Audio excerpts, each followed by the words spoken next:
Bonjour à tous. Un grand merci d'être venus aussi nombreux à cette première conférence. Donc, on va vous présenter un petit peu l'objet de la conférence. Donc, tout d'abord, je tenais à remercier tous les participants d'Argenteuil qui sont là aujourd'hui, mais également des collègues de l'extérieur qui viennent notamment de l'hôpital Novo, de Aubonne et également de Nanterre, normalement. Voilà, alors juste pour resituer un petit peu le sujet, la recherche, c'est un projet d'établissement, puisque ça fait partie d'un des nouveaux axes du projet d'établissement que vous connaissez très certainement, puisqu'il est sorti en début d'année. L'idée de la recherche, c'est de travailler, de valoriser et d'essayer de développer surtout l'accompagnement des services par rapport à la recherche clinique, mais aussi la recherche paramédicale, ce qui est l'objet de notre conférence aujourd'hui. Donc, je souhaitais également remercier l'accompagnement d'un point de vue institutionnel, puisque la recherche fait partie depuis déjà un peu plus de 2 ans d'un accompagnement de la part du directeur général, M. Groseille, de la part du président de CME, le docteur Ponce, et également du médecin responsable du CRC, le docteur Plantefèvre. Donc, par rapport à ça, aujourd'hui, l'idée, c'est de parler vraiment de recherche paramédicale et de savoir exactement de quoi on parle. Donc, nous avons initié la démarche avec le comité projet pour lequel il y a pas mal de participants du comité de recherche paramédicale qui est présent dans l'Assemblée. Donc, nous avons déjà mis en ligne un questionnaire à destination des paramédicaux qui nous a permis de mettre en évidence un petit peu vos attentes et ce que vous souhaitiez travailler dans les années futures. La deuxième action assez forte, c'est l'atelier le café recherche, qui aura lieu très prochainement, puisqu'on va lancer la première édition avant l'été. Donc, on fera une communication un peu plus large sur le sujet.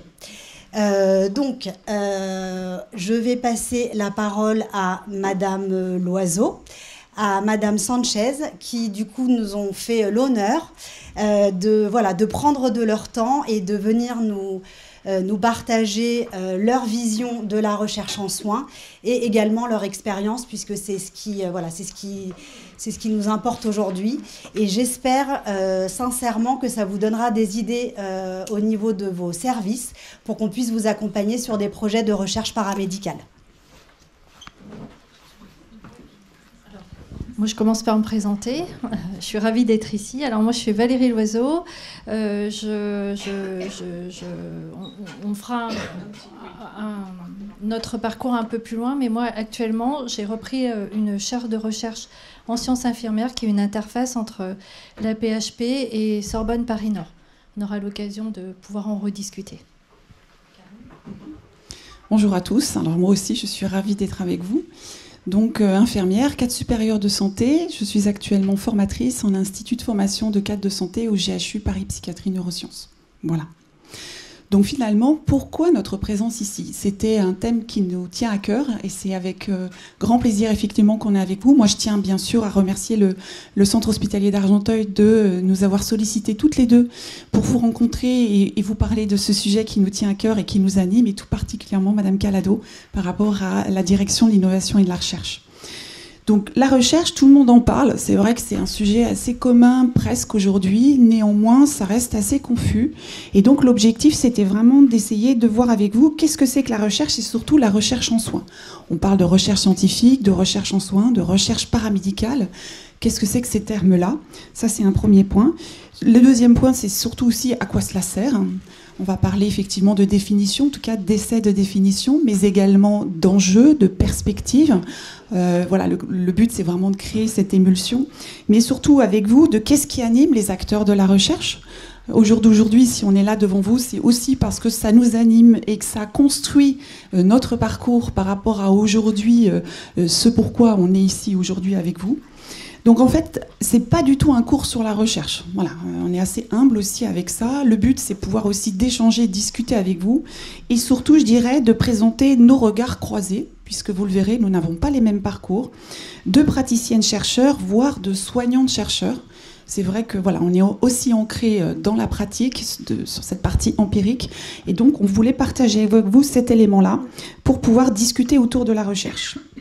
Alors, l'après-midi, on vous propose déjà de jouer, de commencer par un petit jeu assez sympathique. Karine va vous expliquer ça. En plus, après, on va tenter des définitions, en fait, des essais de définition sur la recherche en soins. Voir finalement, tout le monde en parle de cette recherche, mais à quoi elle sert. Les enjeux et les perspectives, notamment actuellement dans le contexte français. On va vous faire une petite galerie aussi de recherches dont on a retenu, qui ont été publiées, soit qu'on a menées, soit qu'on s'est inspiré. Puis, Vie ma vie de chercheur, toutes les deux. C'est là où on vous expliquera un petit peu ce qui nous a emmenés et comment on a construit le parcours, en fait. Et puis, on jouera de nouveau, parce que c'est important de jouer dans la vie. Et finalement, qu'est-ce qu'on retient de tout ça ? Et pour la pratique, comment on peut s'y prendre finalement pour faire de la recherche ? Ce qui est tout à fait possible d'en faire actuellement en France. Et puis une petite conclusion. Alors, je suis sûre que vous connaissez ça. Nos QR codes. Donc ce que je vous propose, c'est de prendre votre téléphone, de scanner le QR code à l'écran. Alors attention, vous allez devoir me proposer plusieurs mots qui, selon vous, définissent la recherche. Pensez bien à rentrer mot après mot. C'est important pour que derrière, ça puisse s'enregistrer. La deuxième chose, c'est de valider en bas de la page. Vous pouvez mettre autant de mots que vous voulez. On dit 3 mots, mais s'il y a plus de mots qui vous inspirent, il n'y a aucun souci par rapport à ça. Et donc, on va afficher pour voir un petit peu comment ça se passe. Alors, ce qui est chouette, c'est que ça se construit au fur et à mesure. Alors, qu'est-ce que ça nous dit tout ça ? Oh, innovation, chouette. Donc, mot après mot, pensez bien à valider votre mot avant d'en rentrer un autre, c'est important, pour que justement, on puisse un petit peu voir vos représentations.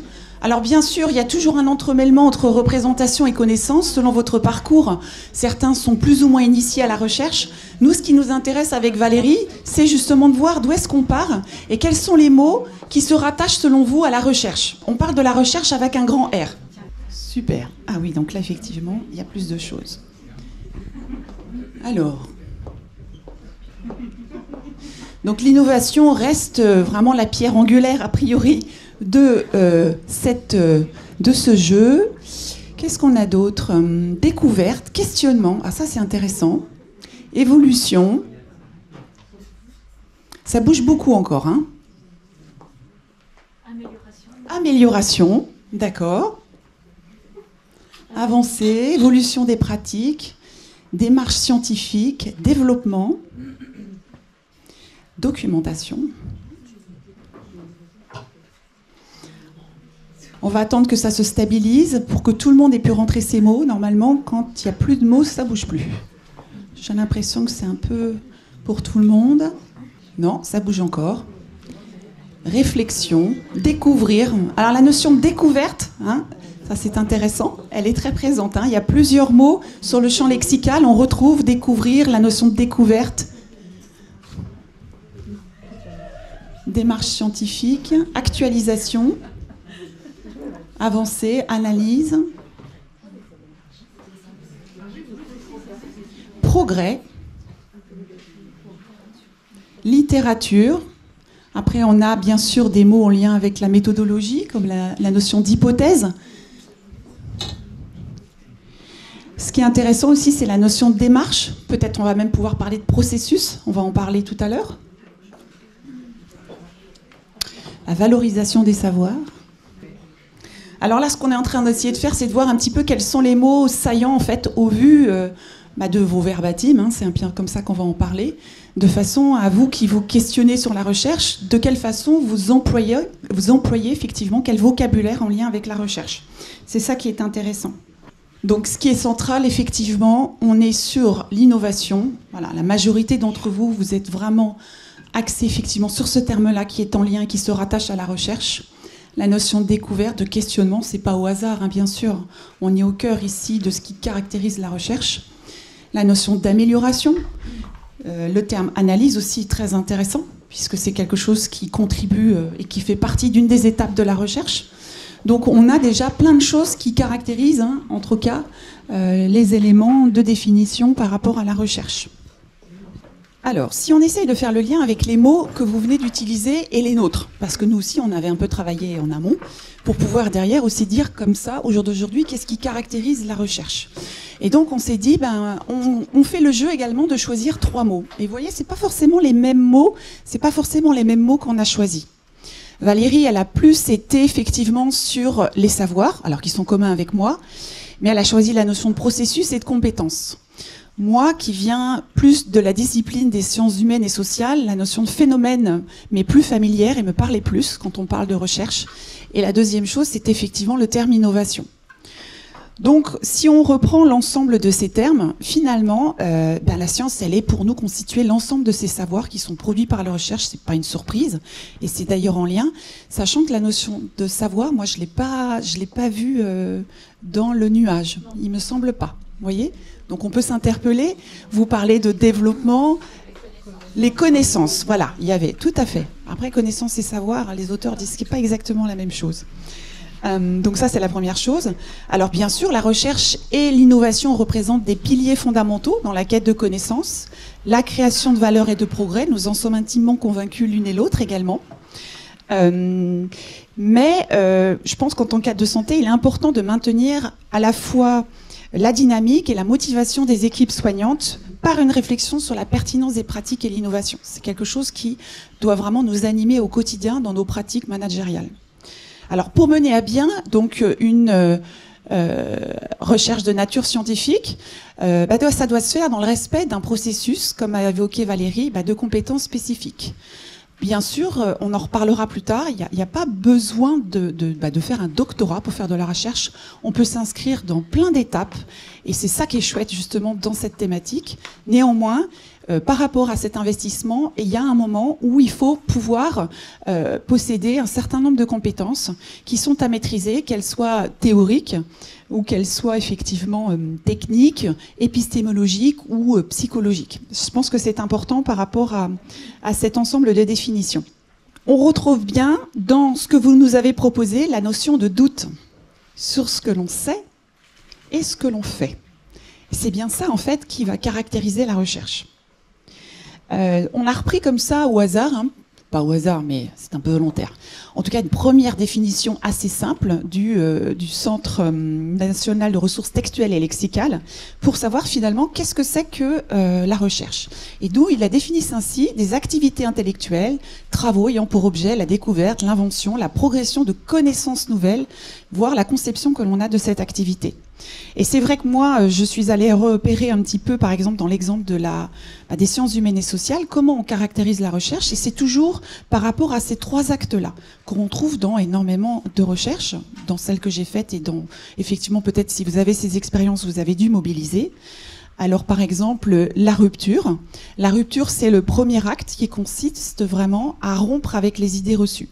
On est sur s'éloigner des préjugés, du sens commun, pour justement ne pas être dans les évidences et dans nos représentations. Pour les formateurs qui sont là, on le sait que c'est une étape très difficile pour nos étudiants qui généralement se disent non, mais moi je l'entrevois comme ça, à travers ces lunettes-là, mais en fait non, c'est ça en termes de chemin qu'il va falloir les aider à réaliser. Et bien pour le chercheur, c'est pareil, il faut effectivement d'abord mobiliser et réaliser cette phase de recul, de prise de recul, pour pouvoir aborder son objet d'étude avec un œil neuf et critique. Ça, c'est vraiment une des premières choses. La deuxième, on est sur la construction de l'objet de recherche, qui permet justement d'abord d'élaborer un cadre théorique précis. On va définir des concepts clés, formuler des hypothèses ou des questions de recherche, et on va donc transformer une question générale en un objet d'étude circonscrit, opérationnalisable et surtout bien sûr pertinent. Cette phase, elle implique bien sûr, on le sait, après avoir généré justement cette construction en termes d'objets de recherche, le choix de méthodologie, de méthode et de moyens. Tout cela qui vont nous permettre, jusqu'aux outils d'analyse, de recueillir et de traiter des données de manière rigoureuse. La notion donnée était-elle présente dans notre... ça ne me dit rien, Valérie. Données statistiques, tout à fait. Donc on a des données statistiques, mais pas que. Quand on parle de verbatim, de discours, c'est aussi une donnée dans la démarche qualitative, vous le savez, qu'on utilise aussi beaucoup. Le troisième acte, on est plutôt sur la constatation. Et c'est là où il va y avoir un mouvement d'aller-retour, si je puis dire, très caractéristique au niveau de la recherche, pour justement pouvoir confronter ces hypothèses au modèle théorique, à la réalité empirique. Quand je dis empirique, ça veut dire qui vient du terrain. C'est un terme qu'on utilise beaucoup au niveau de la recherche. Donc cette collecte, le fait de les analyser, de les interpréter, tout ça, ça va permettre d'infirmer ou de nuancer des hypothèses, en tout cas la manière dont on envisageait en termes d'objectifs cette étude. Donc ces trois axes, ça forme vraiment le socle de toute démarche scientifique rigoureuse en sciences sociales. Ça garantit vraiment ce qu'on appelle la distance critique, une clarté conceptuelle pour pouvoir derrière valider sur le plan empirique des résultats produits. Alors qu'est-ce qui caractérise cette notion de rigueur, de recherche scientifique?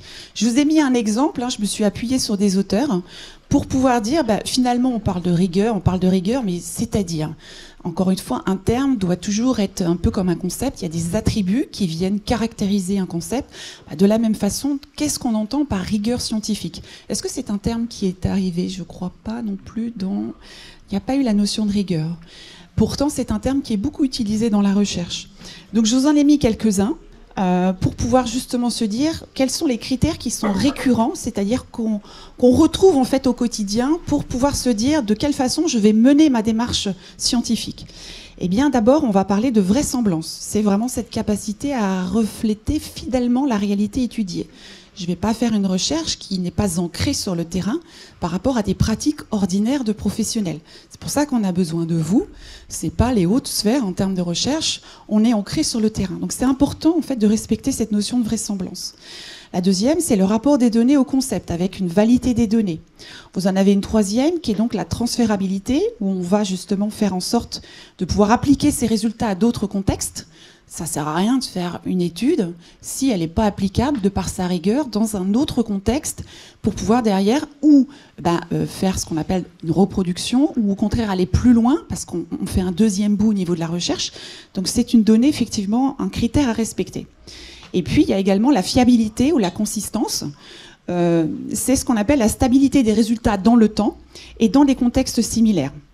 Après, beaucoup d'auteurs parlent de neutralité. Moi, j'avoue que je vous ai noté le terme d'objectivité. Je le préfère parce que j'en suis convaincue, moi qui ai justement fait mon travail dans une approche clinique, il n'y a pas d'objectivité à 100%. On parle de subjectivité du praticien-chercheur. On est toujours avec des éléments qui font écho à notre parcours, qui entrent en résonance avec nous par rapport à notre rapport surtout à l'objet de recherche. Donc de toute façon, cette objectivité, surtout dans le CALI, il faut l'étudier et pouvoir surtout en rendre compte. Je n'ai pas dit faire de l'introspection, mais quand même pour pouvoir se dire mais j'en suis où moi par rapport à cet objet de recherche ? Et quelle est sa posture? Tout à fait Valérie.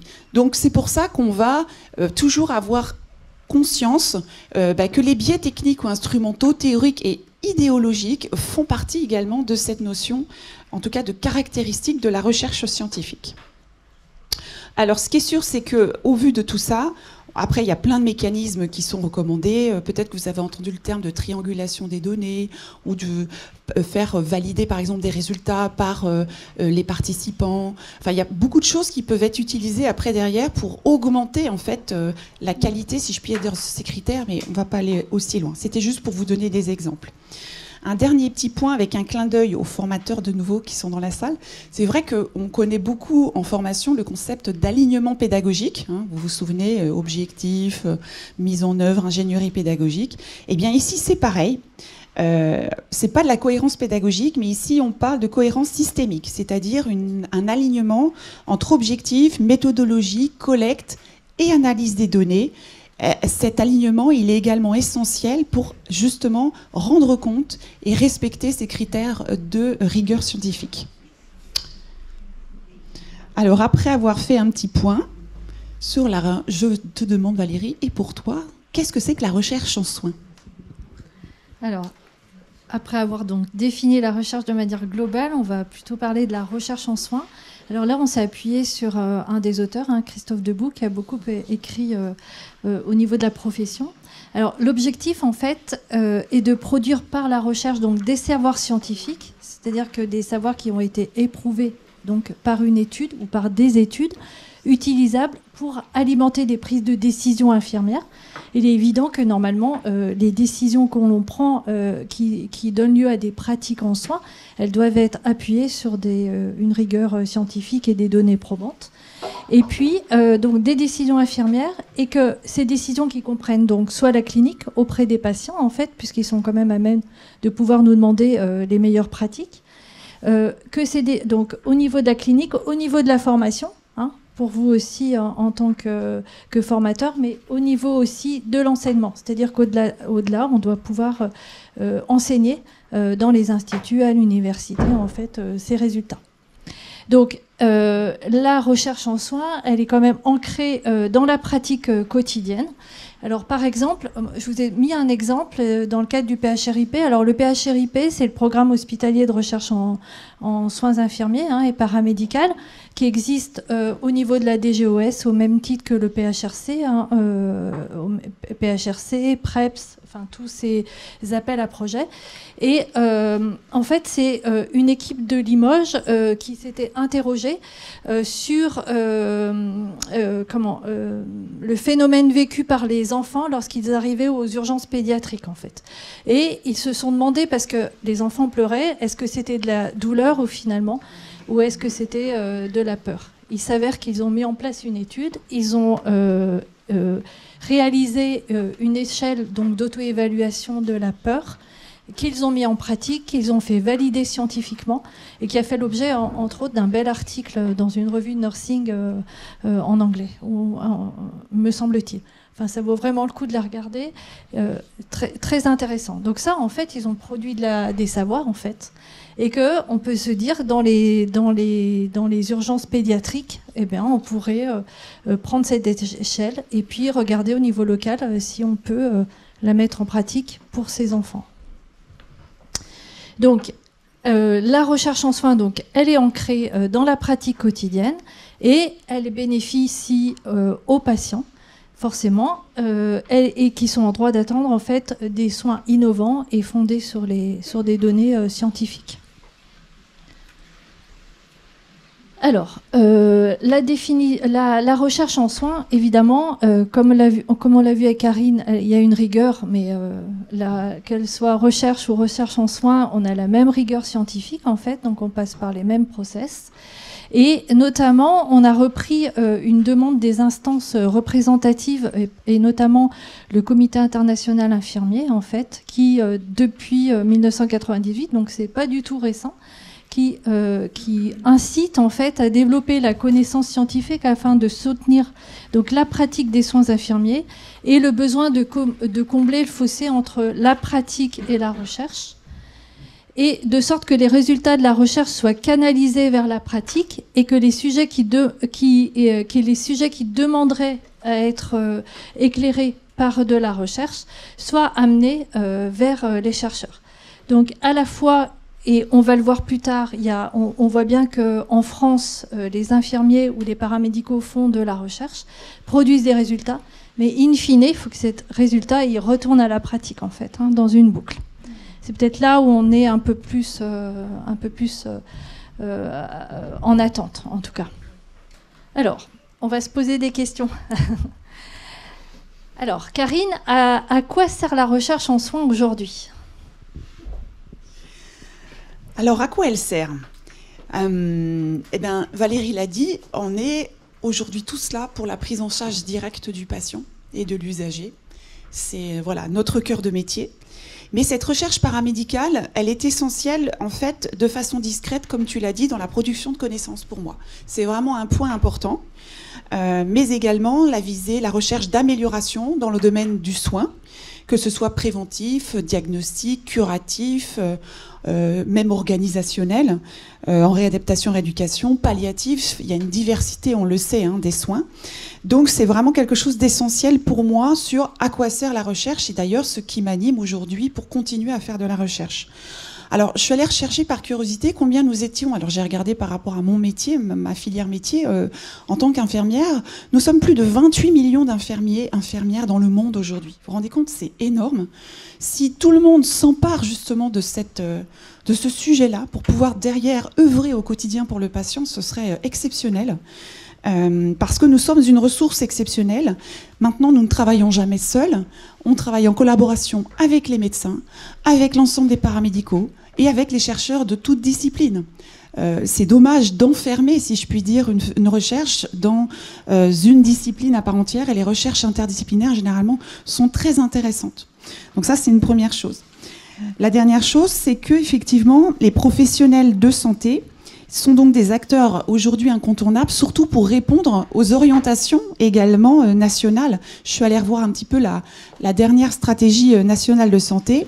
De quoi elle parlait? Effectivement, on parle de prévention et de promotion de la santé tout au long de la vie, dans tous les milieux, de lutte contre les inégalités sociales et territoriales d'accès à la santé, la nécessité d'accroître donc la pertinence et la qualité des soins, à l'innovation. Tout ça, ce sont autant finalement d'objets de recherche à explorer, à la production de savoirs scientifiques qui ensuite seront transférables dans nos pratiques aujourd'hui en tant que professionnels de santé. Donc c'est important effectivement par rapport à cette définition et de à quoi sert la recherche, sachant que bien sûr on est toutes les deux conscientes que pour faire de la recherche, eh bien pour des soins d'excellence à un haut niveau, donc il faut faire de la recherche, mais ça demande une formation des paramédicaux actualisée et innovante. C'est-à-dire qu'il faut entraîner tout le monde derrière nous, de la formation initiale jusqu'à la formation continue, et on en parlera, c'est aussi un enjeu du coup à un niveau N+1, N+2, sur des projets d'établissement, sur des choix de direction et sur une politique globale de développement des soins. Donc en tout cas, cette inclusion des soignants, ça va être important et on en reparlera un petit peu après. Alors pour moi, à quoi sert la recherche? Mais on l'a déjà dit, mais on le redit parce qu'on ne le dit jamais assez. C'est un véritable enjeu de qualité et de sécurité des soins, en fait. Les pratiques de soins ne pourraient s'appuyer que là-dessus. Alors, elles ne peuvent pas s'appuyer que sur des résultats de la recherche, puisqu'il faut aussi le raisonnement clinique de l'infirmier, il faut aussi l'accord du patient, mais n'empêche qu'il faut s'appuyer sur ces résultats qui auraient été prouvés scientifiquement, si tant est qu'ils soient prouvés scientifiquement, effectivement, par de la lecture critique notamment.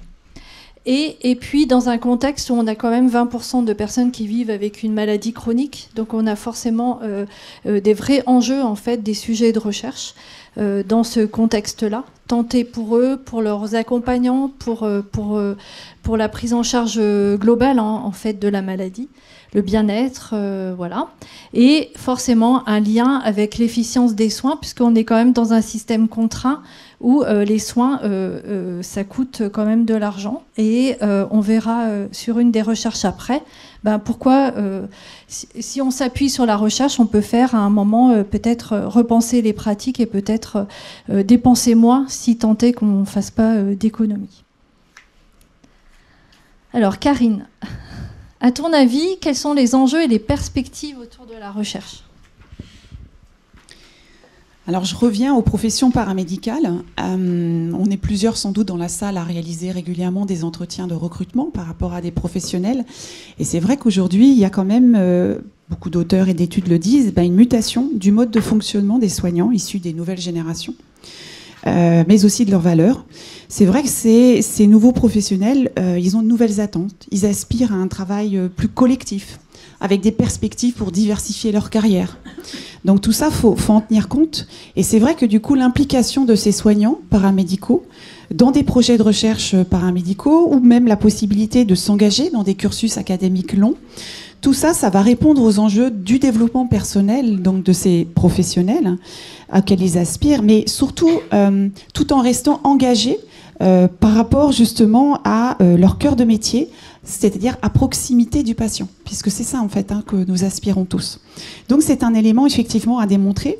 Et donc, ça peut être à ce moment-là des gages d'attractivité, hein, véritablement, des métiers du soin, voire un atout de recrutement, de fidélisation, bien sûr pour des soignants sensibles à cette approche. Tout le monde n'a pas envie de faire de la recherche, mais s'il y a quelque chose et une appétence qu'elle a, c'est dommage que le contexte, effectivement, voilà, faut mettre des paillettes dans nos yeux, c'est important pour pouvoir derrière continuer de s'impliquer au quotidien. Après, il y a eu des événements d'actualité. Pour certains, peut-être que vous ne le savez pas, pour d'autres déjà, parce que l'actualité, ils en ont beaucoup parlé. Il y a donc eu la création de 3 nouvelles sections au Conseil national des universités. C'est ce que je vous ai noté. Et donc, ces sections, c'est notamment la section 91 pour les sciences de la rééducation, réadaptation, et surtout la section 92 pour nous, les sciences infirmières. Eh bien, tout ça, c'est une opportunité majeure, en fait, pour les CHU, mais aussi les centres hospitaliers, les CH, tous les partenaires en fait de facultés de santé pour pouvoir derrière se saisir de cet aspect-là et reconnaître à part entière les chercheurs. Ça renforce aussi notre légitimité à innover pour des soins plus sûrs, plus justes, dans des organisations justement de soins plus pertinentes et plus efficientes. Des enjeux avec et pour le patient, j'ai noté, oui, parce qu'il est toujours en toile de fond tout au long de mon raisonnement par rapport à cette notion de recherche scientifique. Et on le sait aujourd'hui, de nombreuses études l'ont montré, c'est-à-dire que la recherche, c'est un moyen de questionner nos pratiques avec et pour le patient. On a tous remarqué que l'engagement du patient, il est de plus en plus développé. En tout cas, c'est une voie prometteuse pour améliorer la santé des populations. De nouveaux modèles émergent en s'appuyant justement sur leur savoir, sur leurs expériences, sur leurs engagements. On va reconnaître son histoire à part entière, même au niveau de la recherche.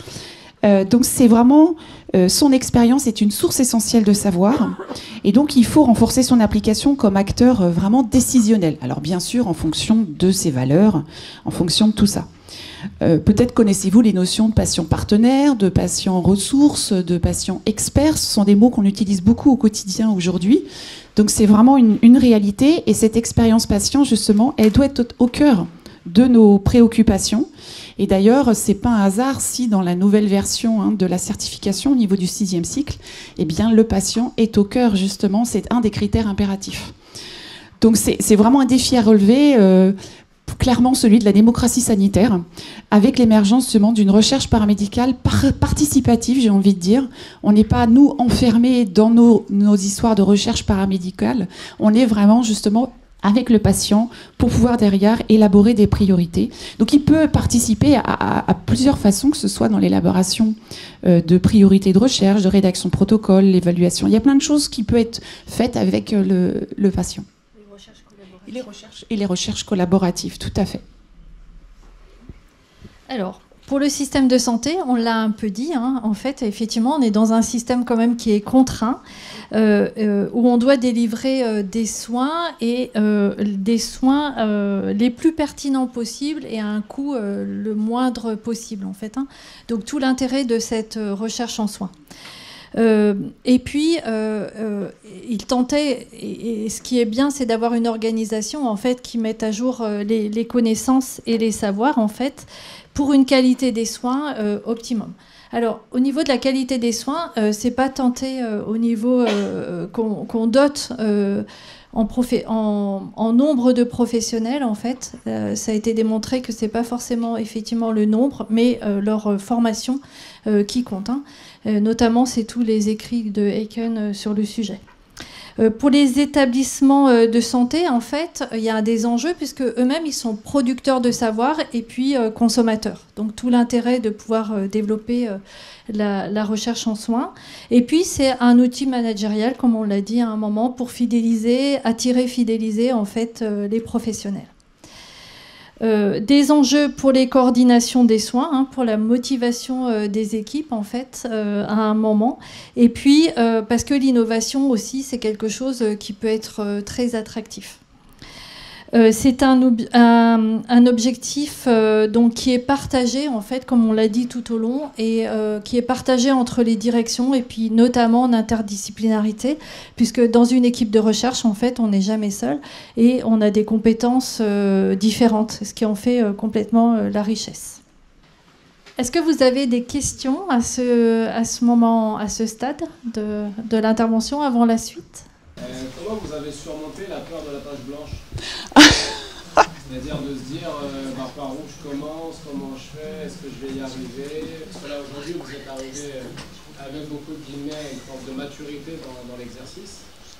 Mais on a des infirmiers, des cadres, peut-être qu'on n'a jamais fait de recherche. Tout à fait. On pourrait, à l'issue de votre présentation, se dire ok, mais au fond, comment je surmonte l'éventuelle peur de ne pas réussir ou de me tromper? Bien sûr.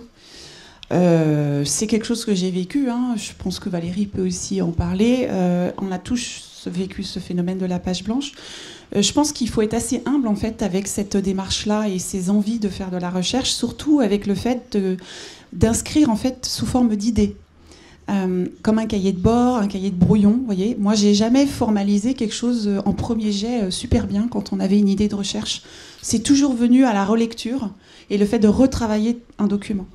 Donc, personne n'écrit bien du premier coup. Je vous rassure, vraiment, même pour aller faire des études académiques longues.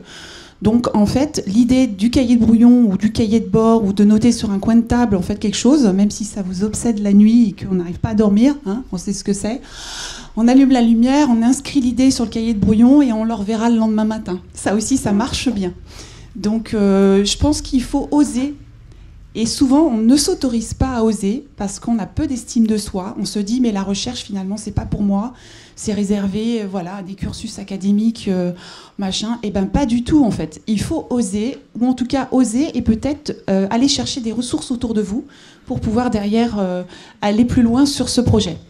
Alors moi, je voulais compléter. En fait, je pense que c'est le groupe. En fait, il faut pouvoir avoir des ressources au sein d'une institution, en discuter. On n'est jamais seul, hein, notamment au sein d'un service, au sein d'un hôpital, au sein d'un pôle. En fait, il faut pouvoir avoir cette idée au départ, en fait. L'idée, elle vient... Alors, Karine, elle s'est plus axée sur son projet de recherche, mais moi, je pensais plus au niveau clinique, en fait. Quand on est au contact dans les services avec les patients, en fait, on voit des choses, on expérimente, on a des idées, ben, ça part de là, en fait, la recherche. Et puis après, il faut pouvoir en discuter dans un service et puis dans une structuration au sein d'un établissement. Ici, par exemple, vous avez un lieu en fait, qui est mis en place au niveau de la recherche. Donc, en fait, je dirais que c'est par là. C'est à la fois ce que tu dis et à la fois, on n'est jamais seul, en tout cas.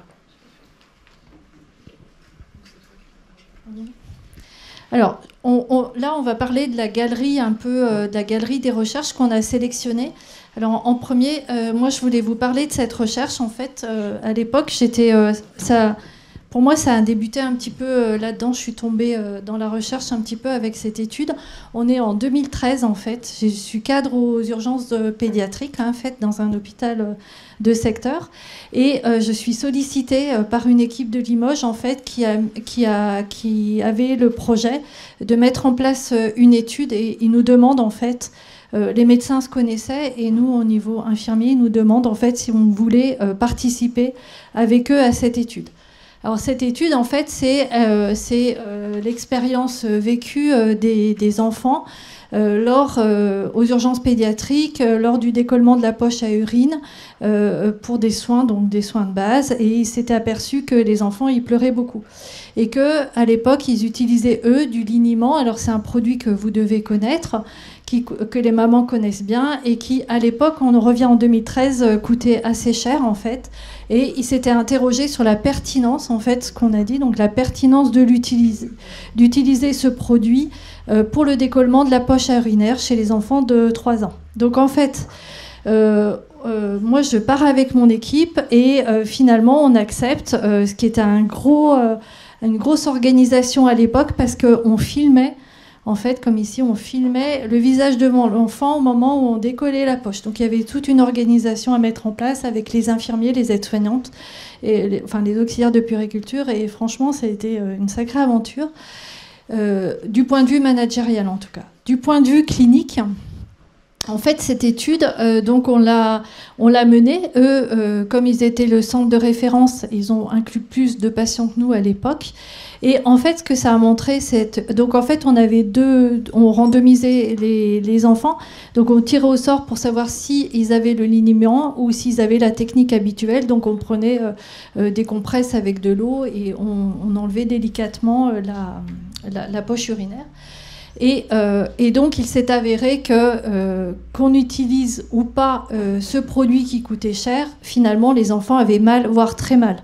C'est ce qui a été mis en évidence. Donc, en fait, il y a plusieurs choses. Au niveau de la pertinence des soins, en fait, finalement, on n'utilise plus ça puisque c'est un produit qui coûte cher et qu'il n'y a pas de bénéfice, en fait. C'est ça que ça veut dire. Deuxièmement, au niveau de la prise en charge de la douleur chez ces enfants, en fait, il faut être vigilant parce que c'est un soin qui est extrêmement douloureux. Donc cet article, il est sorti donc on a mené la recherche en 2013, le temps de tout faire. L'article est sorti en 2019 en fait, sur une revue en fait où j'ai mis la photo parce que c'est une revue. À l'époque, je me rappelle, ils avaient dit une petite revue. C'est quand même une revue de rang A au niveau de nursing infirmier. Donc une chouette revue, en tout cas. Donc voilà, ça c'était la première étude dont je voulais parler. La seconde. Alors, la seconde, en fait, là, c'est plus... là, je me positionne plus en tant qu'accompagnante. En fait, ça, c'est une étude qui a été publiée dans le cadre d'études d'une infirmière en pratique avancée, en fait, qui a fait une revue de portée, en fait. C'est une revue... je perds mes mots. Une revue de littérature systématique, voilà. Une revue de portée, et elle s'est intéressée à l'accompagnement infirmier dans le processus de décision relative au choix du mode de suppléance. Elle travaillait en hémodialyse, en fait. Donc elle a regardé la littérature. Elle a suivi le process et lorsqu'on est passé devant le jury, effectivement, et comme on avait travaillé ensemble, en fait, il avait été noté que son travail était très bon. Donc on l'a soumis à publication. Une belle aventure avec cette infirmière en pratique avancée. En tout cas, on a montré des pratiques infirmières identifiées, donc centrées sur l'autonomisation, en fait, des facteurs clés comme une relation égale à égale et de confiance, en fait, mais surtout, on a discuté plusieurs concepts, et notamment des concepts qui étaient assez complémentaires, mais paradoxaux dans l'accompagnement de ces patients, dans le choix de leur mode de suppléance, avec le deuil, l'adaptation, l'empowerment et l'incertitude. Donc en fait, pourquoi j'ai pris celle-ci? C'est-à-dire que les étudiants, en fait, dans leurs travaux, c'est soit le début d'un processus de recherche, donc il ne faut pas du tout ignorer, au contraire, soit quand ils sont en master, il faut pouvoir les accompagner et soumettre ces articles qui servent en fait à la pratique au quotidien. Et puis la troisième étude, en fait, alors j'ai mis très peu d'éléments parce que cet article il est en cours de révision, en fait. Et ça, ce sont des étudiants de cadre qui ont travaillé dans le cadre de leurs études sur la fidélisation des infirmiers en réanimation en Île-de-France, où elles ont fait une étude qualitative, en fait, où elles sont allées interroger des professionnels de réanimation, en fait, parce qu'elles s'étaient aperçues que la réanimation, c'est un secteur, en fait, qui était attractif, mais qui n'arrivait pas à fidéliser. Voilà. Donc, ce que cette étude a montré, que finalement, donc elles ont interrogé des cadres de santé et des infirmiers, et que, alors, on n'en dit pas trop parce qu'il n'est pas encore publié, on espère qu'il va l'être, et que sur le lieu de travail, une des raisons, en fait, finalement, des salariés qui les poussaient à partir, c'est l'ennui. Et l'ennui, il y a d'ailleurs une étude canadienne qui montrait, il y a quelques années, en service de médecine, les patients s'ennuient, en fait. Je ne sais pas si c'est quelque chose que vous avez des fois observé, mais les patients s'ennuient, en fait, le temps est long. Et en tout cas, les professionnels de réanimation, une des raisons pour laquelle ils partiraient, c'est qu'ils s'ennuient, en fait. Voilà. Ils ne sont pas, notamment, nourris intellectuellement, nourris, donc voilà. Donc, ça donne des idées pour les managers. Voilà, les trois, on pourra en discuter après sans souci. Alors, vous voyez, par rapport à ce que Valérie a évoqué, il y a une notion importante, c'est la notion de publication. C'est-à-dire que derrière toutes ces recherches, c'est faire de la recherche, oui, mais derrière, c'est aviser de diffusion des savoirs pour qu'il y ait des retombées sur nos pratiques et les pratiques soignantes. Donc aujourd'hui, c'est vraiment le cœur en fait de la triangulation justement de cette démarche de recherche. Alors moi, de la même façon, quand on s'est dit on va présenter des recherches, comment j'ai fait mon choix, puisqu'on avait dit 2 en clinique, 2 en management, 2 en pédagogie, pour que voilà, varier les plaisirs. Moi, j'ai eu un coup de cœur un peu pour celle-ci. Pourquoi ? Parce que pour mettre aussi à l'honneur les EHPAD, qui malheureusement sont trop souvent mis de côté justement par nos professionnels. Et là, a priori, il y avait quelque chose de super chouette qui était fait là-bas. Et donc, sur le thème de la pénibilité au travail dans les EHPAD, et si le management salutogénique était une solution. Alors, vous ne connaissez pas ce mot-là, moi non plus, je ne le connaissais pas. Donc, je suis allée rechercher pour savoir, mais c'est quoi cette bête-là ? C'est en lien avec la salutogénèse, tout à fait. Et donc, a priori, on est sur un concept par un sociologue israélien qui, lui, s'est intéressé au concept de la santé et qui ne voulait pas forcément travailler du côté négatif, c'est-à-dire les facteurs de risque, etc., par rapport au concept de la santé, mais de se dire... Est-ce qu'on n'allait pas regarder du côté positif, c'est-à-dire les ressources à disposition de la personne, ses capacités, et de qu'est-ce qui justement prédispose le fait d'avoir une bonne santé. Et donc, ils ont repris ce concept-là pour pouvoir se dire qu'est-ce qui va créer les conditions favorables par rapport à un bien-être au travail. Donc, ils ont bien sûr acté le fait qu'il y a une intensification du travail dans le secteur sanitaire et social, avec notamment un impact au niveau des conditions de travail. Et donc, ils se sont dit, qu'est-ce qu'on pourrait faire en termes d'outils, de posture, pour justement créer et générer ces conditions du bien-être au travail, dans des organisations qui, nous le savons, sont sous tension. Donc, ils ont utilisé plusieurs méthodologies. Donc, je vous ai mis un extrait, puisqu'en fait, la publication que j'ai choisie sur une revue scientifique qui s'appelle Revue Gestion et Management Public. C'est un extrait de 12 entretiens par rapport aux 30 réalisés, mais qui suit bien sûr la même méthodologie, donc avec des études spécifiques qu'on appelle des monographies d'EHPAD.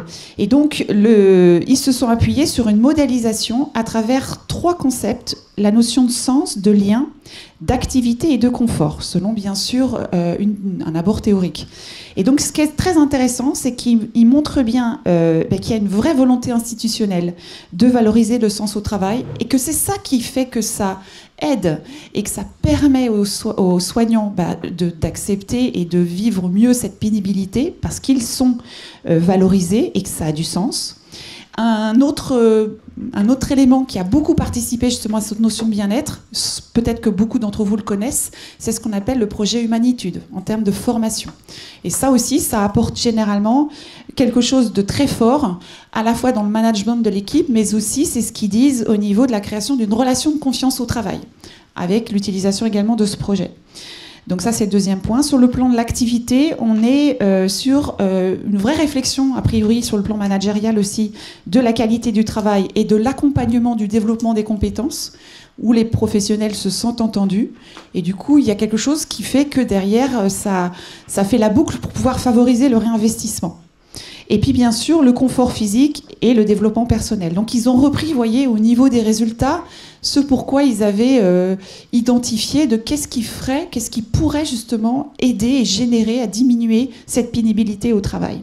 Donc, ils disent bien dans la discussion qu'on a donc une prise en charge tendue, mais derrière, ils font la proposition de proposer un vrai référentiel d'action managériale qu'ils nomment salutogénique, en lien avec le terme choisi initialement, et qui catégorise par niveau de responsabilité. Bien sûr, on le sait, entre le cadre sup et le directeur, on ne va pas avoir le même territoire et le même périmètre en termes d'envergure. Donc, ils se font, et c'est très intéressant au niveau de l'article, ils font des propositions pour pouvoir dire, pour chaque professionnel, finalement, qu'est-ce qu'il peut faire pour améliorer ses conditions de travail au quotidien. Voilà, on peut passer peut-être à la deuxième. Alors, la deuxième que j'ai choisie, alors là, on est plutôt sur une recherche en pédagogie. C'est une de mes collègue, Delphine Guyet, qui est masseur kinésithérapeute et qui a soutenu sa thèse en 2019. Et elle s'est intéressée justement sur ce que tu connais très très bien, le raisonnement clinique, Valérie. Le raisonnement clinique, on dit partagé, mais là on est sur le raisonnement clinique du masseur kinésithérapeute. Puisqu'on a bien sûr eu, en tout cas les masseurs kinés, comme beaucoup de formations paramédicaux, ont eu donc cette réingénierie des études, et en 2015 qui commence à dater. Mais donc elle s'est questionnée sur quels étaient les processus d'enseignement, notamment justement par rapport à un acteur principal qui est le tuteur de stage, pour favoriser l'apprentissage de cette pratique. Donc elle a réalisé bien sûr un travail dans une approche qualitative. Elle a fait plusieurs choses, à la fois des observations de terrain en se déplaçant, puisqu'elle a filmé des séances d'apprentissage, mais également des entretiens d'entretien en fait, et ensuite hétéro-confrontation, c'est-à-dire on revient en rediscutant avec la personne pour pouvoir dire par rapport à ça, qu'est-ce qui s'est passé, etc. Donc vous avez le chiffre, mais par rapport à une triade, c'est-à-dire qu'à chaque fois, elle a rencontré le patient, le tuteur et l'étudiant stagiaire. Et bien sûr, elle a confronté après les perceptions et les points de vue de ces trois acteurs qui sont dans cette triade et qui favorisent l'apprentissage de l'étudiant masseur kiné. Et donc derrière, quand elle a eu l'ensemble de ces données, elle a utilisé un logiciel d'analyse qui permet donc de créer des catégories pour pouvoir identifier 5 portraits de triade patient-tuteur-étudiant qui vont donc s'appuyer à la fois sur les ressources mobilisées. Alors c'est Thierry Piot qui met en évidence des ressources mobilisées en tant que néo-professionnels, c'est-à-dire jeunes professionnels, et également des configurations du tutorat. Donc ça c'est très intéressant, c'était la première fois effectivement qu'on faisait émerger comme ça des éléments en lien avec la formation, et donc c'était des résultats qui derrière ont été discutés pour justement montrer de quelle façon on peut s'emparer finalement de ces éléments, de ces catégories dans le raisonnement en kinésithérapie. Donc bien sûr, il y a des savoirs théoriques abstraits, mais le but, c'est de comment je les mobilise sur le plan pratique. Elle parlait même de bricolage en fait. C'est des choses qui s'ajoutent les unes dans les autres, c'est pas forcément bien droit tout ça. En tout cas, ça donne un guide pour pouvoir derrière permettre le raisonnement clinique. Un fil rouge qui permet l'adaptation. Et elle a essayé de modéliser un raisonnement clinique en comédiation avec le patient, qu'on ne reste pas enfermé en tant que professionnel, mais c'est quelque chose où on va partager et discuter à viser d'une qualité du raisonnement clinique. Donc tout ça, bien sûr, en IFMK avec l'étudiant masseur kiné. Et la troisième que j'ai choisie, donc de Isabelle Elan, qui est aussi docteure et directrice d'IFSI en Alsace. Elle s'est intéressée à quelque chose qui nous tient beaucoup à cœur, qui est le care, le prendre soin. C'est quelque chose qui nous anime et qui est très pesant aujourd'hui de par nos pratiques. Et elle s'est dit, est-ce qu'on pourrait essayer justement de mesurer des savoirs professionnels liés au care, par exemple chez les étudiants, chez les infirmiers libéraux. Elle s'est questionnée parce qu'elle s'est dit, on a une pratique. Je lis et je vois que pour pratiquer, finalement, on applique peut-être des typologies de savoir professionnel infirmier, mais tout à coup, elle s'est questionnée surtout sur la notion de geste professionnel. Qu'est-ce que c'est que d'avoir un geste professionnel ? Comment on peut le caractériser, surtout quand il est appliqué au domaine de l'ergonomie et qui rejoint des pratiques de care ? Donc pour cela, pour identifier ces gestes professionnels liés au care, et donc ses liens avec ces fameux savoirs, elle a donc, dans une méthode qualitative, fait des visites à domicile auprès donc de 3 infirmiers. Elle a rencontré beaucoup de patients, vous voyez, 40, en enregistrant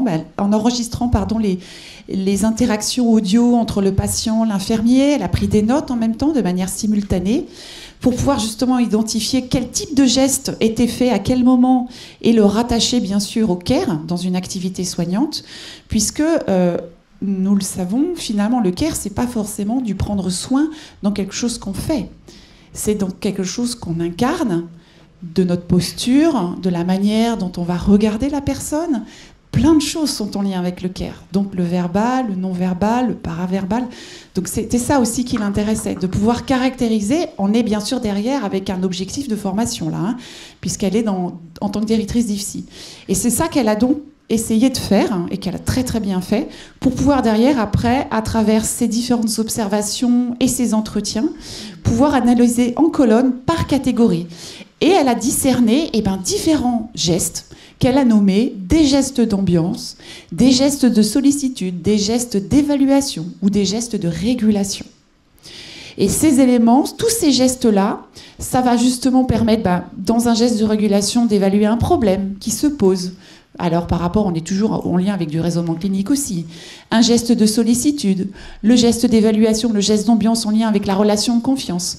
Donc ce qui signifie, c'est que la personnalisation du soin a vraiment un impact sur la manière d'exercer au quotidien le soin.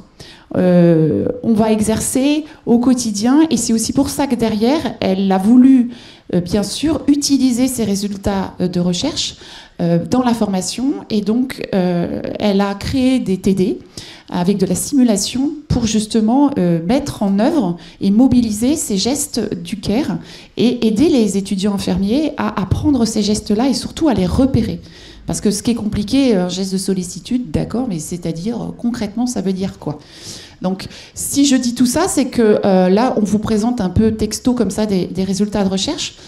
Mais après, il y a un boulot qui est de traduire et de transformer ces savoirs scientifiques en savoirs praticiens pour les mobiliser dans des pratiques ordinaires. C'est pas comme ça. Je me souviens beaucoup d'une réflexion justement de mon directeur de thèse qui m'avait expliqué qu'il s'était fait surprendre comme ça en allant à un colloque pour pouvoir expliquer à des professionnels. Et ça parlait pas du tout parce qu'on est resté en fait sur une présentation très scientifique et finalement dans la vraie vie ça sert à quoi et qu'est-ce qu'on en fait? Donc c'est aussi ça qui est important dans la recherche par rapport à tout ce qu'on vient de présenter, c'est de derrière de faire cette transformation pour faire évoluer ces savoirs scientifiques dans des savoirs praticiens au quotidien et que vous puissiez bien sûr, nous puissions les utiliser. C'est bon. Deuxième petite pause. Avez-vous des questions sur ce qu'on vient de dérouler?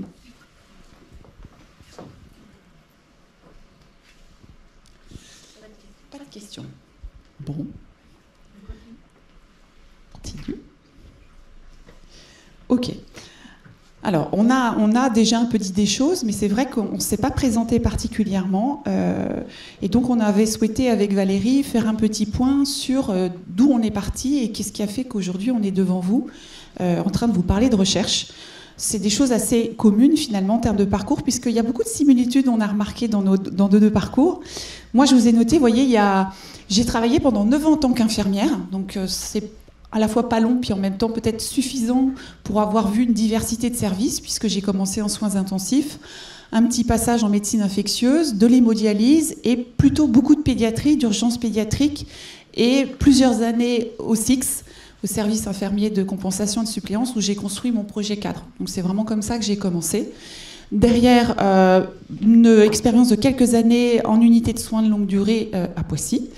Et puis, très vite, le milieu de la formation m'intéressait, donc j'ai basculé du côté obscur et je suis allée en IFSI, où j'ai eu une longue carrière en tant que formatrice, en IFSI, IFAS, puis IFAP. C'est vrai que ça nourrit en fait un certain nombre de choses au niveau effectivement de mon investissement dans la recherche, avec des responsabilités sur toutes les UE recherche. Et puis moi j'avais une appétence particulière pour la promotion de la santé, tout ce qui était éducation à la santé, éducation thérapeutique du patient, pardon. Donc du coup, c'est aussi ces éléments-là qui ont fait qu'après avoir mon DEI, d'être devenu cadre de santé avec donc un Master 1 responsable de gestion, j'ai basculé et j'ai souhaité me former, me nourrir en fait et faire un M2 en sciences de l'éducation que j'ai fait à l'université de Rouen. Donc ça, c'était après plusieurs années en tant que formatrice. Ce qui est sûr, c'est qu'après, quand on a mis un peu le doigt dedans, on a un peu de mal à s'arrêter. C'est-à-dire que le fait d'avoir eu ce contact universitaire, d'avoir quand même un peu de recul par rapport à mes pratiques de formateur, j'ai voulu évoluer et donc il y a eu l'opportunité de devenir cadre supérieur de santé.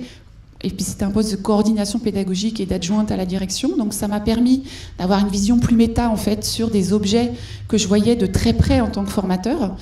Et en même temps, je me suis dit, peut-être que ce serait l'occasion de continuer, puisque de ce M2 que j'avais beaucoup aimé, beaucoup partagé, j'ai eu l'opportunité qu'on me propose en fait de continuer avec une thèse en sciences de l'éducation. Donc c'est venu un peu comme sur un plateau. Donc c'est vrai que sur le coup, on se trouve très flatté, mais en même temps, c'est des vraies responsabilités pour pouvoir mener un projet comme celui-ci. Mais je me suis dit, et puis pourquoi pas? On n'a qu'une vie. Allez, on y va. Donc du coup, je me suis lancée dans le doctorat. Bon, ça a été une longue aventure, mais en tout cas, ça a été passionnant. Donc c'est vrai que moi, on va dire, le fil rouge un peu qui m'a animée tout au long et que j'ai aussi bien travaillé dans mon M2 que dans mon travail de thèse, c'est je me suis vraiment centrée sur l'apprentissage du prendre soin. Je me suis questionnée sur le travail psychique qui est mobilisé dans l'apprentissage du care, en fait, pour un étudiant d'un métier du lien, je veux dire métier du soin, de l'accompagnement, et de qu'est-ce qui, justement, est empêché dans cet apprentissage du care. C'est vrai que ça a été en même temps une aventure parce qu'on apprend aussi beaucoup sur soi quand on est comme ça dans un tel projet, mais ça a été super riche. Et donc, à travers ces expériences, comme j'ai été rattachée à un laboratoire, eh bien aujourd'hui, j'essaye en tout cas de continuer mes activités à ce laboratoire de recherche en tant que chercheuse associée, où je participe notamment aujourd'hui à une recherche sur la santé et le bien-être mental en fait des étudiants en soins infirmiers pour la Croix-Rouge française. On est 4 chercheurs à réfléchir sur cette question et à en tout cas investiguer ce champ de recherche. Voilà, et puis la bonne nouvelle, comme Valérie elle va vous en parler, c'est que pour avoir une reconnaissance et une légitimité de par nos activités, c'est important d'être reconnu parce que on vient du milieu professionnel, c'est pas facile, hein, il y a toute une acculturation au niveau universitaire d'avoir cette légitimité et de pouvoir travailler avec les autres, ceux qui viennent que de l'université. Donc moi j'ai essayé d'avoir cette légitimité et donc d'être reconnue en tant que maîtresse de conférence. On appelle ça une qualification et donc j'ai eu la bonne surprise d'avoir cette qualification en tant que maîtresse de conférence. Donc c'est vrai que ça bouclait un peu la boucle, vous voyez, par rapport à tout cet investissement pour pouvoir derrière parler d'égal à égal avec mes pairs à l'université. Et je pense que c'est important parce que quand on vient dans le milieu professionnel, c'est pas facile d'avoir sa place et d'être considéré aussi en tant qu'infirmière, puisque mon métier initial est infirmière, bien sûr. Voilà par rapport à ma présentation. Alors, pour ma part, moi, ce qui m'a guidée, c'est plutôt la clinique et le soin, en fait. Moi, j'ai été plutôt infirmière puéricultrice. J'ai travaillé dans le milieu de l'adulte, mais plutôt chez l'enfant, en fait. Et j'y ai travaillé un peu plus longtemps que toi, Karine, je dirais une quinzaine d'années, en fait. Et puis, depuis toujours, à l'époque, je voulais être cadre de santé, parce que je voulais être dans les projets. Hein, c'est toujours pour ça, au départ, qu'on veut être cadre de santé.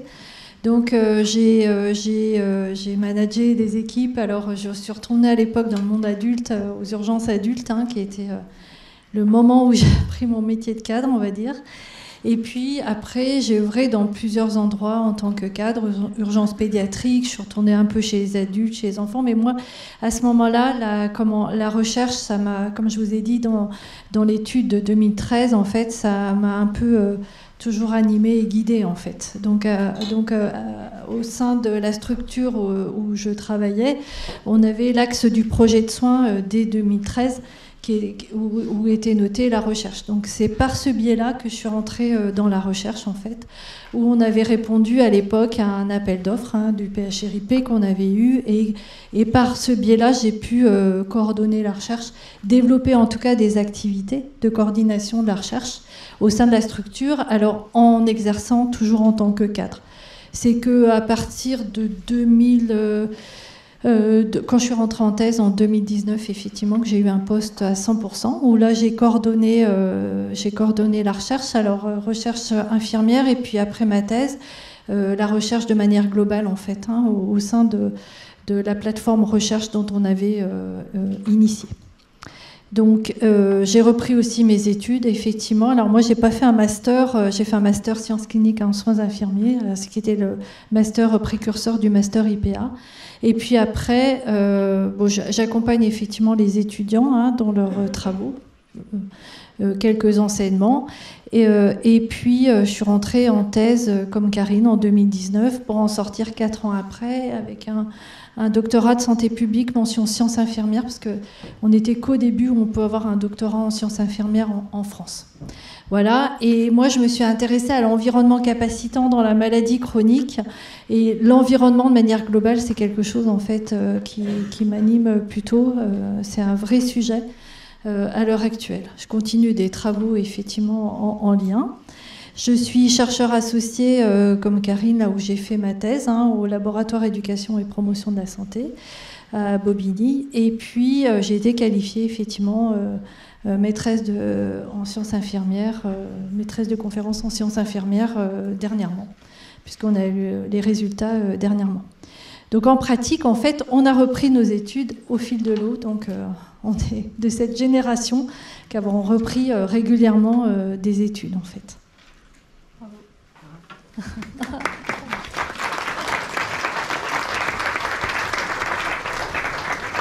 Merci. Alors, ce qu'on vous propose, c'est de reprendre le téléphone pour qu'on essaye de voir un petit peu ces nuages de mots. On va laisser un peu plus longtemps puisque j'ai été trop rapide tout à l'heure.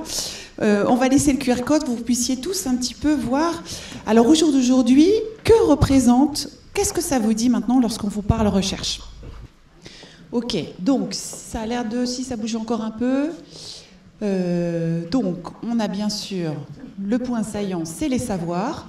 Innovation et rigueur sont dans le peloton de course, 2e et 3e position, je dirais. Non, Valérie, c'est à peu près ça. Amélioration des pratiques, les données. Bon, alors savoir avec un S ou le savoir sans S.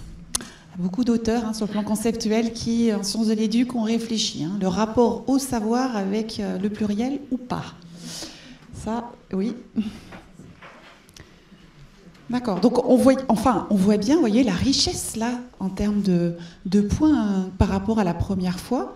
Il y a des ajouts, il y a une évolution au niveau de la terminologie, vraiment du vocabulaire, qui est centrée justement. Donc quand on parle de recherche, la notion de confrontation, je crois qu'on n'avait pas. Ah, les données probantes. Effectivement, très important, puisque c'est souvent un terme, malheureusement, qu'on croit réservé aux experts. Or, la notion de données probantes, tous les infirmiers, tous les paramédicaux doivent avoir entendu ce terme-là. Une donnée probante en termes de recommandations scientifiques, c'est fondamental. Alors, ce qui est très bien aussi, c'est la notion de processus. Je pense que le terme également d'accompagnement, on ne fait pas seul, on est accompagné pour faire de la recherche. Ça aussi, c'est très important. Il y a 2 éléments que je trouve intéressants, qui sont petits, mais quand même, il y a, et on n'en a pas beaucoup parlé, mais ce n'était pas l'objet, il y a quantitatif et statistique. Peut-être que c'est des choses qu'on a moins évoquées dans les résultats, effectivement. C'est bon ? Ouais.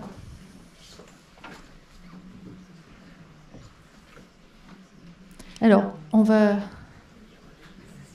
va passer, nous, à nos 3 points clés, en fait, lorsqu'on parle recherche, en fait. Le premier pour nous, et on l'a vu, c'est la rigueur, en fait. La rigueur dans la démarche, la rigueur dans les résultats, la rigueur finalement, de manière globale. L'évidence based practice in nursing, en fait, les données probantes, ce que vous avez noté, nous plus effectivement centré sur le nursing. Et le 3e point, d'ailleurs, on ne voit pas les photos. Bon, pardon. Et le 3e point, en fait, qui pour nous était important, mais qu'on n'a pas retrouvé là, c'est l'envie, en fait. L'envie de vouloir faire de la recherche, l'envie de vouloir s'inscrire, l'envie de... Alors, fondamentalement, tout le monde ne peut pas faire de la recherche, ça c'est clair, tout le monde ne peut pas. Mais pour travailler avec les résultats de la recherche, ça, tout le monde, et ça paraît un peu le fil conducteur de notre intervention, en tout cas. Mais tout le monde ne peut pas s'inscrire là-dessus, n'a pas envie, n'a pas... Voilà. Et tant mieux, en fait, j'ai envie de dire. À ce moment-là, tant mieux. Oui. Alors, on voulait vous parler de manière plus globale de l'environnement recherche à l'heure actuelle en France, en fait, en 3 points clés. Le premier, pour nous, c'est la coordination paramédicale de la recherche, qui existe de plus en plus dans les centres hospitaliers universitaires, en fait, et dans les centres hospitaliers, en fait, où vous avez une structuration, très souvent une structuration de la recherche qui est existante, et à l'intérieur de cette structuration, en fait, des paramédicaux, qui soient infirmiers ou un des autres métiers paramédicaux, qui coordonnent la recherche, en fait, et qui permet, comme demandait tout à l'heure Monsieur Groseille, en fait, c'est un point d'ancrage qui permet de pouvoir, en fait, quand on a une idée, de pouvoir aller chercher des ressources, en fait, et pouvoir travailler ensemble. Donc ça, c'est dans l'environnement recherche qui est important au niveau plutôt local. Le second, en fait, c'est la structuration des sciences infirmières au niveau de l'université, avec un choix de certaines universités de s'être regroupées en DUSI ou DUSIR, en fait, qui sont des départements universitaires en sciences infirmières, en fait. Et notamment, alors on a pris l'exemple, moi j'avais participé à une de ces journées à Paris-Cité, en fait, où ils ont fait une grande journée en novembre 2014 avec la présentation des projets de recherche, avec des ateliers l'après-midi, avec des animations pour les étudiants pour présenter leur mémoire en 180 secondes, qui est assez intéressant. Donc voilà, donc il y a une animation scientifique autour de ça, à l'université. Pardon. Et j'ai dit... Ah bon? Pardon, 2024, évidemment. Pardon. Oui, c'est tout récent. Et puis, le dernier, moi, où je suis plus, puisqu'il dépend de mon université, c'est l'école universitaire de recherche, en fait, en sciences infirmières en promotion de la santé. Et ça, c'est une autre façon de promouvoir la recherche et la discipline en France. Donc, vous avez d'un côté un choix d'université avec les DUSI, et d'un autre avec une composante universitaire avec l'école universitaire de recherche. Une autre façon, en fait, où on va retrouver la recherche en sciences infirmières dans l'environnement en France. C'est bon? Tu voulais rajouter quelque chose? Oui, c'est plutôt par rapport au DUSI que Valérie a évoqué. C'est vrai que c'est, on va dire, université dépendante, l'organisation de ce DUSI. Moi, je discute avec beaucoup de personnes qui sont dans des régions différentes, avec des organisations universitaires différentes. Et c'est vrai que, par exemple, ce département universitaire en sciences infirmières, il y a plus ou moins des infirmières qui y sont, qui décident ou pas. Parce que selon les acteurs qui sont engagés et responsables de ce département, c'est assez variable en fait, selon les territoires et selon les universités. Donc c'est aussi une donnée, je pense, à prendre en compte, c'est que on a toute notre place aujourd'hui dans ces départements universitaires en sciences infirmières. Je sais que les formateurs, notamment Paris-Cité, heureusement, participent beaucoup et activement à l'ingénierie pédagogique, mais ce n'est pas le cas dans toutes les universités. Et malheureusement, donc il faut revendiquer, mais sauf qu'on ne va pas venir nous chercher. Ça, c'est à nous d'y aller et de montrer qu'on est présent et que surtout on est légitime dans la discussion dans ces départements universitaires en sciences infirmières. Juste pour vous évoquer, je crois que les 2 premiers départements universitaires en France, non, il y en a même qu'un, je crois. C'est justement une de mes collègues qui a été nommée directrice d'un département universitaire en sciences infirmières en Alsace, et elle est PhD, c'est-à-dire elle a un doctorat et elle est infirmière. Mais c'est rare, parce que la majorité du cas, c'est encore aujourd'hui Paris-Cité, c'est un médecin qui est directeur. Tout à fait. Donc je pense que c'est une réelle collaboration, une plus-value qu'on a ensemble de travailler pour pouvoir derrière nous entourer sur nos collègues justement expérimentés, et puis derrière pouvoir travailler ensemble au bénéfice du patient et de l'usager. C'est vrai que je connais moins le modèle du DUSI. Par contre, à l'école universitaire de recherche, effectivement, la directrice, elle est professeure en sciences infirmières, puisqu'il y en a 2 actuellement en France, un à Aix-Marseille et puis un à Bobigny. Et donc, c'est une façon de structurer, en fait, le master et le doctorat, puisque l'école universitaire de recherche en sciences infirmières pourra délivrer les doctorats en sciences infirmières en France, en tout cas. Alors, on a souhaité en fait vous montrer pratico-pratique aujourd'hui le quotidien. Qu'est-ce que c'est au niveau de la recherche? Il y a vraiment un panel d'opportunités qui s'offre à vous par rapport justement à des événements, un certain nombre d'éléments qui, au quotidien, vont nous permettre de nous inscrire, d'abord parce qu'il y a beaucoup d'organismes qui offrent, on va dire, des occasions de se former, ou en tout cas de s'informer aussi au niveau de la recherche, que ce soit au niveau des GIRSI. Donc le GIRSI, c'est un groupement interrégional de la recherche clinique et de l'innovation, des associations savantes. Et donc vous pouvez, puisque je vous ai mis en fait le schéma, vous voyez, par rapport à la coordination nationale des coordinateurs paramédicaux de la recherche, qui ont bien montré de quelle façon il faut mener la recherche paramédicale. Mais que ce soit par la publication ou par les associations, il y a énormément d'événements aujourd'hui. On en est la preuve avec cette journée scientifique. Mais ça peut être également des apéros recherche, des déjeuners de la recherche, des cafés recherche, des ateliers de lecture critique d'articles. On peut aussi se voir pour plein d'autres choses. Même un atelier lecture, on n'a pas besoin de faire de la lecture critique d'articles, on peut déjà faire un atelier lecture et partager nos points de vue et ce qu'on a pensé de telle revue professionnelle avant d'aller sur une revue scientifique. Mais c'est ça aussi qui va nous animer et nous permettre justement de développer la recherche. Vous avez beaucoup de publications, on vous a mis des exemples avec Valérie, vous voyez, comme la recherche en sciences paramédicales, se former à et par la recherche. Et puis des ouvrages, enfin des articles, c'est un rapport, celui-ci, à un niveau européen, pour justement nous aider, nous paramédicaux, sur une capacité qui est souvent, alors normalement apprise en IFSI, mais qui est quand même complexe.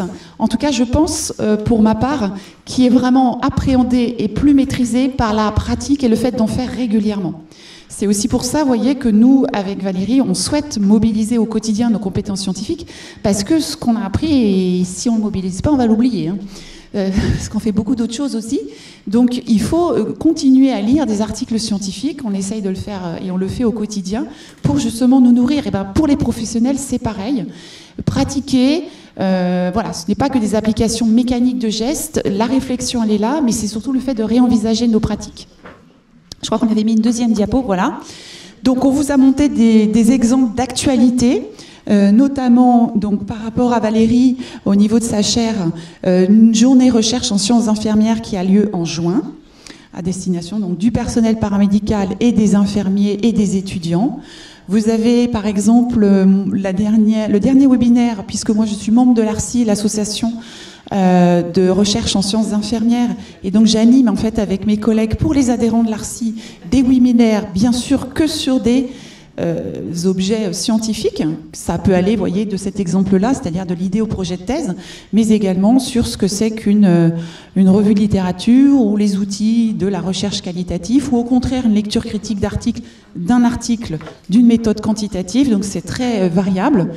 Et puis on vous a mis également la plaquette des 8e journées francophones de la recherche en soins qui se tient cette année à Angers et qui, vous le voyez, a pour thématique justement l'intelligence artificielle pour la prévention en santé. Je crois que c'est un sujet ô combien contemporain, on parle sans arrêt de l'IA. Donc voilà, on est beaucoup sur des aspects réglementaires aujourd'hui dans comment on gère l'IA. Mais peut-être ne pas le voir de manière négative, mais aussi positive. Et qu'est-ce que ça peut apporter par la prévention en santé? Et donc, c'est la thématique des futures journées francophones de recherche en soins.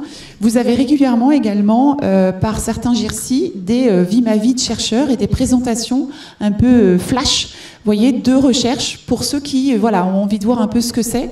C'est des petits formats assez rapides qui peuvent être sur des midis ou des fins de journée. Et du coup, ça permet un peu de cadrer ça dans nos pratiques et nos agendas.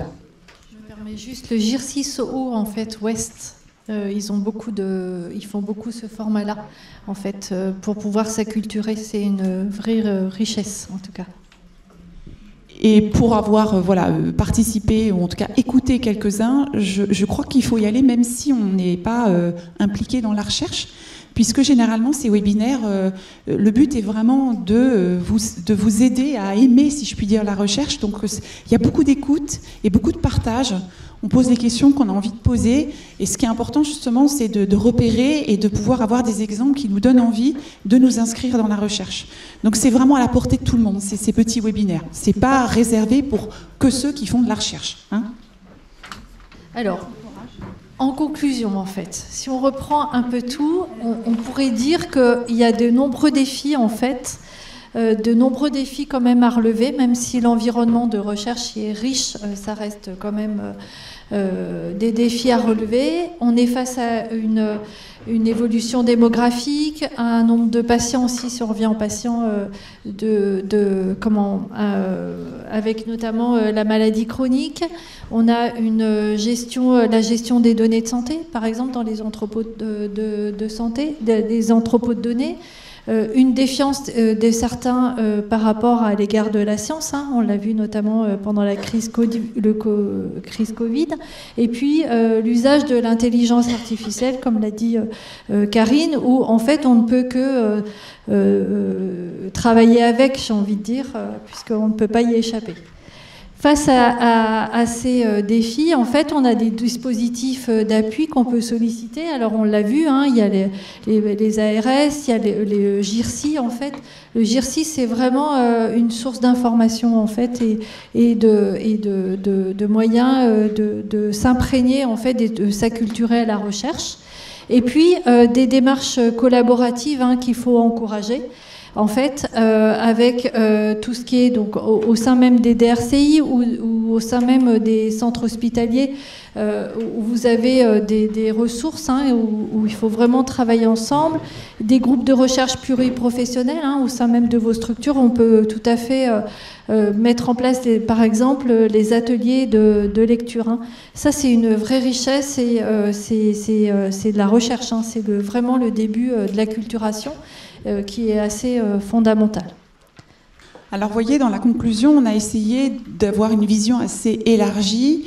Moi, j'avais envie de revenir sur la formation à et par la recherche, parce que pour moi, cela constitue vraiment la pierre angulaire en fait, de la recherche paramédicale. Il faut développer ça à la source, sous forme d'embryon, pour vraiment que ça grandisse et qu'on puisse derrière avoir des envies. En tout cas, ces initiatives, elles vont vraiment viser à harmoniser, à améliorer l'enseignement des concepts. Et puis donc, tout ça, ça doit être soutenu. C'est-à-dire qu'enseigner la méthodologie de recherche, pour cela, ça demande une formation solide aussi de la part de l'équipe pédagogique. On ne peut pas improviser, puisque vous avez vu, nous avons caractérisé la recherche avec beaucoup de rigueur. Et donc, c'est en cela que c'est vraiment un cercle vertueux. Plus les gens sont formés, plus justement il y aura effectivement d'investissement et de pertinence au niveau des professionnels de santé. Donc ça, c'était vraiment un des points sur le renforcement de cette compétence qu'on souhaitait évoquer. Et puis, bien sûr, il y a un rôle majeur à jouer, surtout dans le développement des formations académiques longues. Il faut que ça ne reste plus quelque chose de marginal, j'ai envie de dire, parce que c'est vrai qu'avant, ça se compte un peu sur les doigts de la main, et que de plus en plus, nous, on se retrouve en communauté de pratique avec des personnes qui ont des parcours identiques, et du coup, on est dans le partage, on a un vocabulaire et un langage qui nous est familier, et on peut s'inscrire à plusieurs professionnels avec d'autres paramédicaux, donc ça, c'est important, mais tout en conservant des actions de formation plus ponctuelles. Il n'y a pas que les longs parcours, ça peut être aussi ce qu'on a évoqué, un petit peu de formation continue, un DU, voire des ateliers de lecture critique d'articles pour se former, par exemple, à la LCA. Donc c'est vraiment quelque chose de plus ponctuel. En tout cas, l'ensemble de ces éléments, au final, on est d'accord, on l'a partagé, ça doit s'inscrire dans une politique globale de développement de la recherche par rapport à un établissement au service donc de l'usager et du patient. Voilà. Nous vous remercions pour votre attention.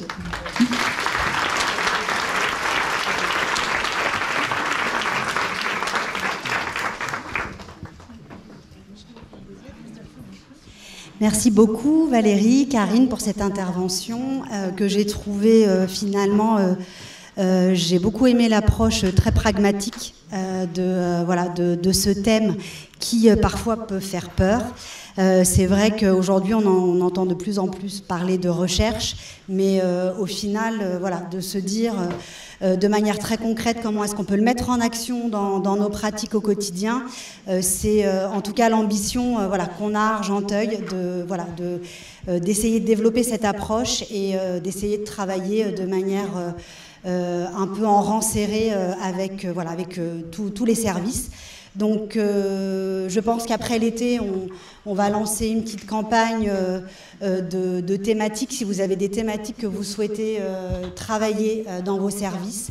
Après, il faudra qu'on priorise, parce que si on a beaucoup de retours, forcément, il faudra faire des choix, en tout cas au niveau chronologique, hein, pas sur les thématiques en elles-mêmes. Mais en tout cas, voilà, je vous remercie vraiment pour cette présentation qui était très très riche, et puis pour le temps que vous avez consacré à la préparation de cette conférence, parce que bon, je pense que vous le devinez, mais ça a demandé en effet beaucoup de travail à nos deux chercheuses, et je vous remercie encore de manière très chaleureuse. Merci beaucoup.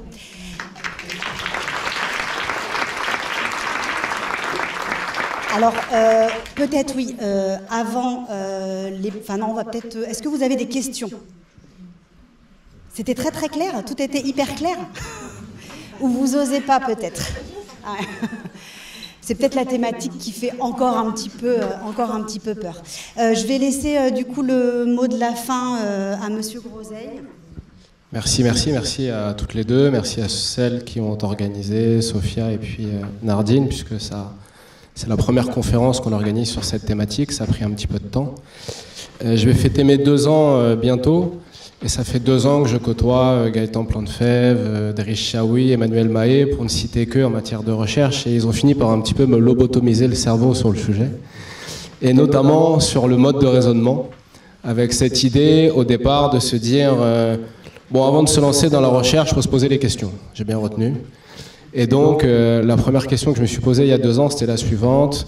Est-ce que finalement un établissement de la taille d'Argenteuil doit investir davantage en matière de recherche au niveau des recherches en soins et recherche médicale? Alors après, ils m'ont expliqué que une fois qu'on a une idée, c'est bien, mais il faut regarder un peu l'état de l'art. Donc, faire une recherche biblio pour les puristes. Donc je me suis dit, finalement, c'est quoi l'environnement aujourd'hui dans les hôpitaux publics? Il y a un premier environnement large, qui est un processus contre lequel aujourd'hui il est difficile de lutter. C'est le processus qu'on appelle d'universitarisation des territoires. Je ne sais pas si ça parle à tout le monde. Grosso modo, il y a beaucoup d'établissements qui pensent régler leurs problématiques d'attractivité en recrutant des PU-PH. Je la fais courte. Ce n'est pas ma conviction. Je pense qu'en faisant ça, on inverse l'ordre des facteurs. Et de vouloir recruter un PU, c'est pas comme ça qu'on s'universitarise, sauf à dire qu'on a un PU-PH dans notre organigramme, mais c'est pas l'idée en fait. L'idée, quand on parle d'universitarisation des territoires, c'est de créer une culture universitaire. Créer un état d'esprit en fait en la matière. Et créer un état d'esprit, c'est grosso modo 3 piliers. Le premier pilier, c'est la formation. C'est accueillir des jeunes ou / moins jeunes et de les former, donc de transmettre. Le deuxième pilier, c'est l'innovation. Et le troisième pilier, c'est la recherche. Et au fond, c'est un processus inévitable. Vous l'avez souligné très justement, on a des professionnels qui ont évolué dans leurs demandes et diversifier un petit peu ce qu'on leur offre me paraît être un élément essentiel. Puis après, il y a un deuxième constat que j'ai posé, c'est que avant que je sois là, il se passait plein de choses en fait. Vous savez, c'est le fameux syndrome qu'on pense parfois d'être Zorro, mais en fait, on n'est pas Zorro. Il s'est passé plein de choses et alors ça a démarré avec Emmanuel Mahé, ça a continué avec Gaëtan Plantefèvre, c'est-à-dire qu'on a monté à Argenteuil. Il y a une culture de recherche, on regarde Gaëtan et Driss depuis à peu près 15 ans, c'est ça, je ne me trompe pas? Un peu plus de 15 ans. Alors avec des locomotives, alors je vais en citer 3 principalement, la réanimation, l'hématologie et la dermatologie. Et on a dans ces services parfois des praticiens qui mènent des recherches avec des publications parfois de rang A, donc c'est le rang top.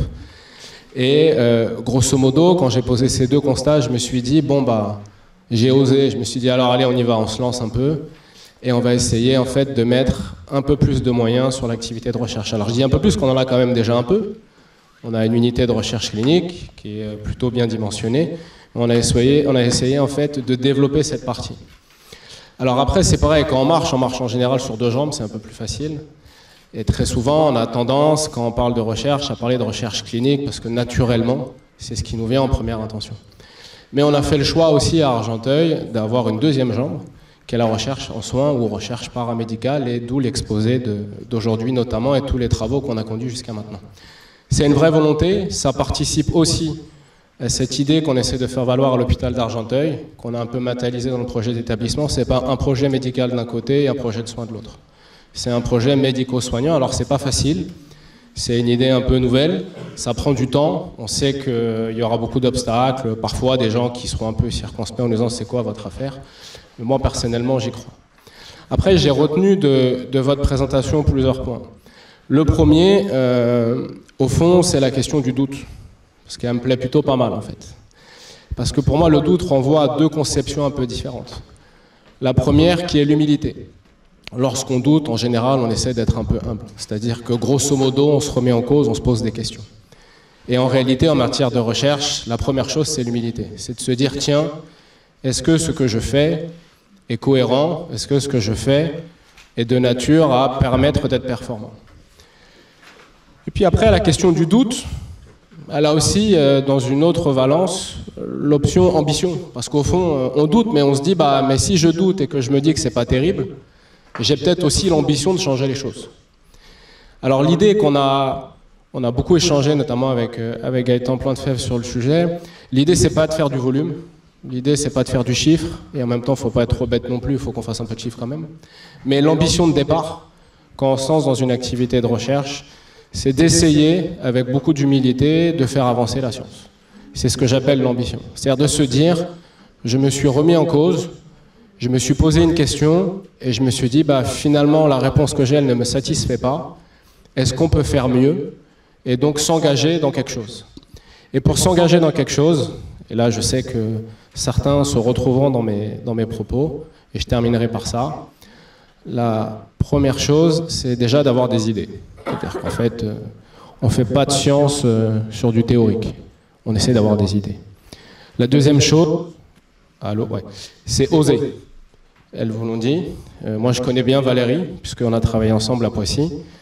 Quand elle a démarré, je peux vous dire que tout le monde l'a regardée comme ça. Mais qu'est-ce qu'elle fait? Et puis, petit à petit, jour après jour, semaine après semaine, mois après mois, année après année, bah, c'est devenu une personne indispensable. Et quand Poissy l'a perdue, ils étaient malheureux. Parce que bah, elle a fait avancer en fait, la partie sciences infirmières. Évidemment, à son niveau, mais elle l'a fait avancer. Et puis, la troisième notion, et vous voyez que les trois notions, ça ne coûte pas un centime, c'est avoir envie en fait. C'est-à-dire que la réalité, c'est que pour réussir sur ces thématiques, il faut essayer d'avoir envie. Si on n'a pas envie, comme c'est quelque chose qui est compliqué, qui prend du temps, qui est long, avec beaucoup d'obstacles, beaucoup de remises en cause, beaucoup de doutes, très rapidement on abandonne. Alors que quand on a envie, au fond, dès qu'on a un problème, on le voit plutôt comme une opportunité. Dès qu'on a des idées, on se dit, bon, on va la pousser jusqu'au bout. Et j'espère que le parcours admirable de ces deux professionnels qui viennent de vous être présentés vous ont donné envie pour les semaines, pour les mois et pour les années à venir d'Argenteuil. Donc merci à vous, merci à tout le monde et très belle journée, merci de votre présence.